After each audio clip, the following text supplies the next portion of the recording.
Si tu me suis depuis quelque temps ou si tu découvres cette vidéo, sache que au sein de Luna Duna Création, j'ai développé donc un magazine, le Portrait Cosmopolitain. Donc ce magazine a pour objectif en fait de proposer des portraits des artistes du monde, des portraits des différentes cultures du monde et des portraits de mode de voyage. Et pour ça, donc j'ai opté donc pour un magazine numérique pour le moment. Et au sein de ce magazine numérique, donc qui est à destination des passionnés d'art, de culture et de voyage, mais également à destination des artistes, des artisans et des entrepreneurs du secteur du voyage, des industries créatives et culturelles.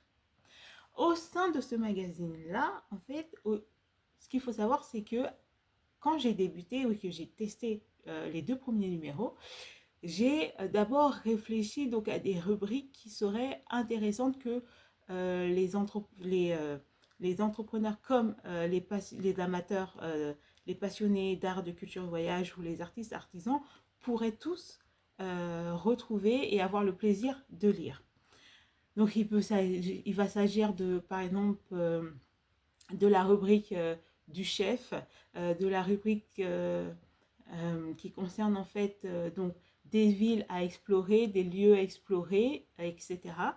Et puis pour la nouvelle édition, j'ai repensé le magazine à la fois pour chacune de mes cibles et j'ai rajouté justement pour la cible entrepreneur du secteur du voyage, des industries et créatives, mais aussi des artistes et artisans parce qu'ils sont aussi entrepreneurs et qui aiment voyager, des rubriques un peu plus professionnelles. Il n'y en a pas beaucoup, mais un peu plus professionnelles.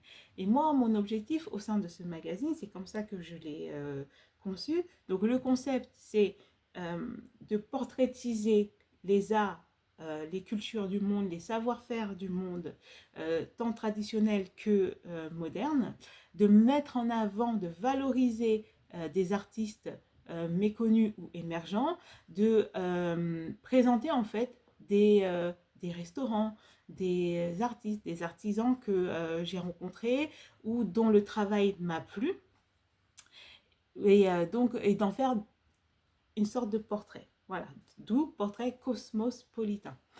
Et donc l'objectif, c'est aussi parmi, à travers les rubriques et à travers les articles, puisque je reviendrai sur le dossier, donc parmi les rubriques et les articles, l'objectif est de permettre à toutes ces cibles de pouvoir avoir des idées de séjour, des idées d'activités artistiques et culturelles à faire, de découvrir de nouveaux artistes, artisans, voilà, de découvrir de nouveaux modes de voyage pour pouvoir les tester, voir si ça plaît ou pas.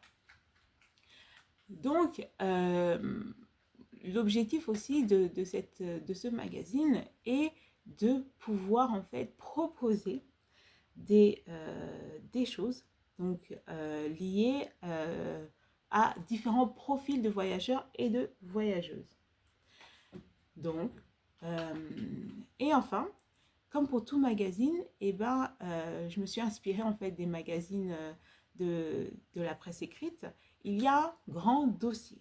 Et dans ce grand dossier-là, il y a une thématique. Par exemple, le numéro 3, c'était sur les richesses des mers et des océans.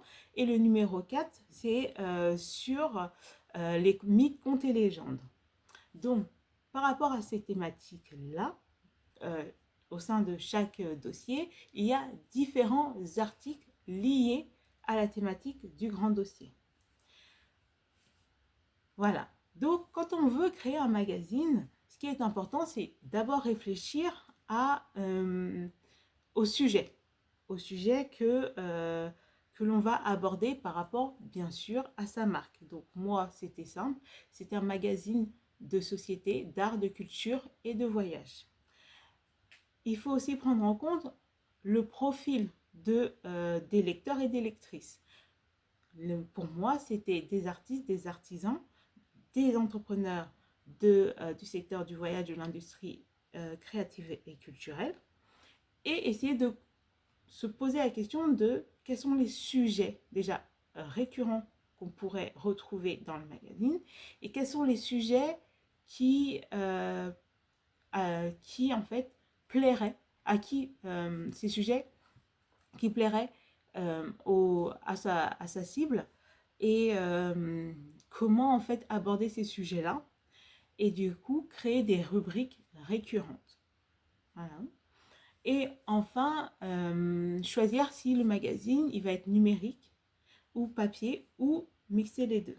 Alors comme je vous l'ai dit au début de la vidéo, pour le moment c'est un magazine numérique et l'objectif c'est que vous disposez de ce magazine-là entre vos mains et donc d'en faire aussi un magazine papier mais qui sera accessible que via de la précommande.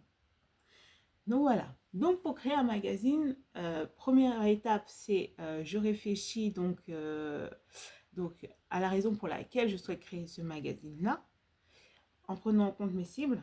Je réfléchis au sujet et notamment aux rubriques récurrentes et je réfléchis à son format numérique ou format papier. Voilà.